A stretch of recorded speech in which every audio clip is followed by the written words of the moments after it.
Les amis, si je vous dis que Zenless est en train de nous mettre un bait énorme, va falloir que je vous en parle. Je vais vous expliquer ma stratégie, l'idée que j'ai derrière. Qu'est-ce que Zenless est en train de taffer? Parce que là, je vous dis, il va se passer une dinguerie. Je pense, attention. Mais je pense qu'ils sont en train de nous faire un énorme bait.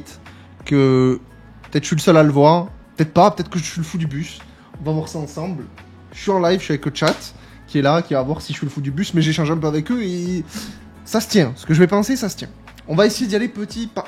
On va dire petit pas par petit pas pour que vous compreniez un petit peu ma logique. Et surtout, dites-moi dans les commentaires si vous partagez mon idée ou surtout si vous y croyez pas du tout.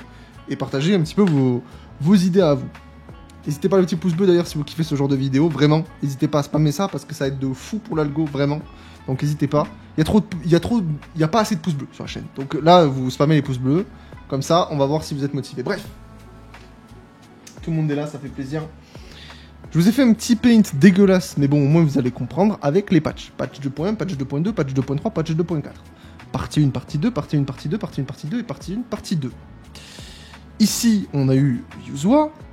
Partie 2, on a eu Alice. 2.2, donc du coup, on a Sid. Partie 2, on a Orpheus. 2.3, partie 1, on le sait, on va avoir donc du coup Komano de rang 1. Et on va avoir Lucien. Et partie 2, on va avoir... comment elle s'appelle le chat, vous allez m'aider. Comment elle s'appelle là? C'est... J'ai oublié son nom. C'est Y quelque chose. Ils vont me le dire. C'est ça qui est bien d'être en live. Je sais plus. Ils vont me le dire. Idari, voilà. Merci. Idari. Les gars, je pense que Audio est en train de nous mettre une feinte de l'espace par rapport à ce qui arrive. Alors, je sais qu'on est en train de se projeter très très loin. On est toujours en 2.1, donc là on va parler de la 2.3 avec la sortie des personnages qui ont été annoncés dans les Dream Marketing. Alors oui, c'est loin, on est qu'en 2.1 actuellement, mais franchement il faut que j'en parle parce que je pense vraiment qu'il faut qu'on communique là-dessus. Je pense qu'ils nous mettent une feinte. Alors on a le temps de voir arriver, mais je pense vraiment qu'ils nous mettent une feinte, je vous explique. On va essayer de procéder par étapes. À chaque fois que Hoyoverse a voulu nous mettre des personnages fort hype, on va dire ça comme ça, hype, qui sont censés être là pour vendre, Ike Miyabi, Yishuan, on a eu une stratégie simple de la part de Oyo, c'est de mettre les personnages masculins juste avant. Pourquoi ils mettent des personnages masculins? Parce qu'ils savent que juste avant le personnage hype, il va toujours, le personnage d'avant va toujours être un flop, parce que les gens, ils vont skip pour économiser les polychromes à chaque fois.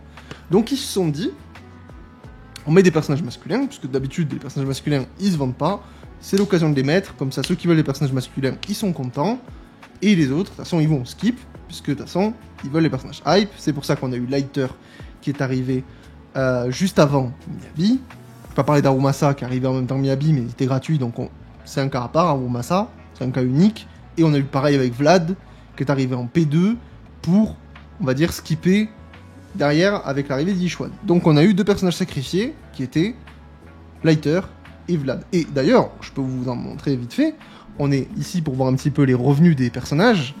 On peut voir que Lighter est le personnage et le portail qui a le moins vendu du jeu, d'accord? Et on peut regarder ici pour l'avant-dernier. Alors, je vais peut-être pas le retrouver ici, il va falloir que je recule. Je crois qu'on l'avait là, juste là. Il était là. Il est 18. Ah bah, il vient de passer 18. Il vient de passer 18ème, c'est fou, parce qu'on a regardé ça tout à l'heure en live, il n'y était pas. Donc bref. Mais il est avant-dernier maintenant. Donc comme quoi, ils viennent de changer en direct. C'est fou. Il était 17ème. Bah là, du coup, c'est avant-dernier. Donc les deux personnages qui ont le moins rapporté, c'est les personnages qui sont arrivés juste avant. Soit mec ou pas mec, de toute façon, ils auraient mis une meuf, ça aurait été pareil. Bref. Les gens auraient skip. Maintenant, quelle est la stratégie d'Oyo? Le but d'Oyo, quand même, dans la logique des choses, c'est de vendre à chaque portail. Même si t'as un personnage hype, ils veulent quand même vendre, ils veulent gagner de l'argent.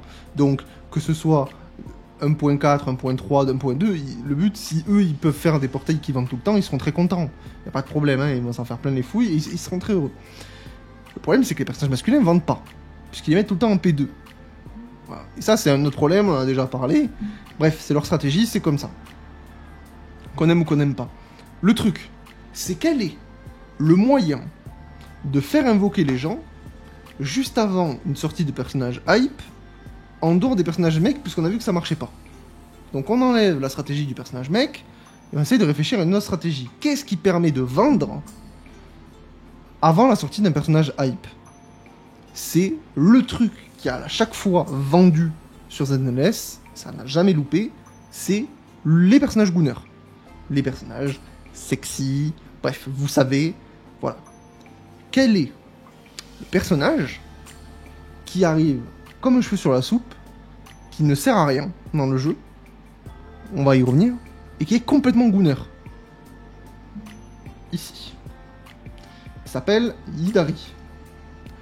Et là, vous allez me dire, qu'est-ce que tu racontes? Bah, là, en termes de Gunner, il n'y a pas plus Gunner. C'est-à-dire qu'une femme tentacule, qu'on aime ou qu'on n'aime pas, attention, c'est pas le sujet. Attention, moi j'aime bien le design, mais c'est pas le sujet. On parle bien, du côté Gunner, on est en plein dedans. Femme avec tentacules, dans le dream marketing, elle a la tentacule autour de la jambe, bref. Les tentacules senpai, on connaît, bref, c'est pas le sujet, mais vous captez le truc. Hein. Je vais pas vous faire un... Quand le personnage va sortir, ça va être un bordel. Même si les animations, j'en sais rien, elles sont pas trop tournées autour de ça, les fans, ils vont faire péter un câble avec le personnage et ils vont devenir fous. C'est sûr et certain. Donc, on dit un tentacule, j'ai vu le chat, c'est bon, vous avez capté. C'est terrible. Donc du coup, un personnage avec des tentacules. C'est le Gunner type de perso par excellence. Tu peux pas faire plus Gunner qu'une femme tentacule. C'est pas possible, une femme pierre, une femme poulpe, ce que vous voulez, vous avez capté. Pour moi, Yidari est un énorme bait pour la partie 1 de la 2.4. Alors on y est loin. Et pour moi, c'est un énorme bait et il va falloir faire extrêmement gaffe à ce personnage par rapport à ce qui arrive derrière. Donc déjà, vous avez bien vu que le personnage est un personnage extrêmement Gunner. Vraiment, il n'y a pas plus Gunner que ça. Et derrière, qu'est-ce que c'est ce perso? C'est un personnage qui est donc rupture. C'est un personnage qui est glace. Parce que mon argumentaire, il s'arrête pas qu'à ça. Rupture glace. Rupture glace, qu'est-ce qu'on a sur le jeu où la majorité des gens, on parle de la majorité des gens, donc les casuals, etc., quels sont les personnages qu'ils ont généralement dans la box? C'est les personnages hype, c'est-à-dire Miyabi, ok, et c'est-à-dire Yishuan. La majorité des gens ont ces deux personnages, c'est une certitude, parce que c'est les deux personnages les plus forts, ceux qui prédominent la méta, ils sont complètement broken, la majorité des gens l'ont. Personnage, il est de type glace, anomalie, peu importe, Yishuan et rupture. Quel est l'intérêt d'aller chercher un personnage rupture glace d'un point de vue méta? Quel est l'intérêt d'aller récupérer ce truc, à part le côté Gunner, pour la méta? Tu veux jouer rupture? Tu as Yishuan qui sera plus forte puisqu'elle est au même niveau que Miyabi. C'est une Void Hunter sans être une Void Hunter. Tu veux jouer glace? Mais frérot, tu as Miyabi. Quel est l'intérêt de jouer glace? Et en plus, glace, ça n'a aucun intérêt étant donné qu'on a déjà Miyabi, Vlad, Hélène, ils nous mettent un 4ème DPS glace. Ça n'a aucun sens. On en a rien à foutre du DPS glace là. Rien à foutre. Rien à faire. Pour parler poliment. Pour moi, la P2 avec Yidari est un énorme bait. J'y crois dur comme fer. Et alors du coup, pourquoi ce serait un bait? Ce serait ça le truc. Parce que du coup, rupture glace, on n'a rien à faire. Parce que quand tu vas jouer rupture, tu vas jouer Yishuan dans ta team rupture. Donc vraiment, tu n'as aucun intérêt à aller chercher ce personnage-là. Alors évidemment, qu'aux assauts mortels, aux défenses de Shu, ils feront en sorte que le personnage soit intéressant, évidemment. Et je dis pas que le personnage, il sera nul, tout ça, mais évidemment que le personnage, il sera moins fort que Miyabi, étant donné que c'est la représentante glace, et elle sera moins forte dans les ruptures, étant donné que Yishuan est la représentante des ruptures. Donc c'est sûr. Et puis ensuite, on va avoir Jufufu en confusion, qui est là pour booster les ruptures, et en support, on va avoir Lucia, qui sera le support rupture. C'est une évidence. Donc, tu vas aller jouer ton main DPS Yidari, alors que t'as Yishuan. C'est bizarre. C'est très bizarre comme move sur le type, etc. Pour moi, je vous le dis, j'ose le dire, en 2.4 P1, ça va être très très mal vieillir ce clip, mais pour moi, ici, c'est l'occasion rêvée de sortir un Void Hunter. Oui. Au lieu de sortir un personnage sacrifié masculin, tu enlèves le personnage masculin, tu mets une meuf Gunner de zinzin, qui vont venir, les joueurs vont aller pull ce perso, les mecs qui vont invoquer dessus, ils vont s'assécher en polychrome, t'arrives en 2.4 Void Hunter, t'as plus rien, t'es obligé de cash play. T'es obligé de cash play, parce que le personnage sera trop hype. Voilà. En plus, regardez les sorties de trucs, les sorties de portail. On a la 2.1, quand même, qui était une plutôt grosse mage. 2.2, c'est mi-tiers de ouf. 2.3, faudra voir, mais il y a moyen que justement il fasse un patch un peu mid ici. Donc là, on a eu un truc un petit peu filler vacances ici.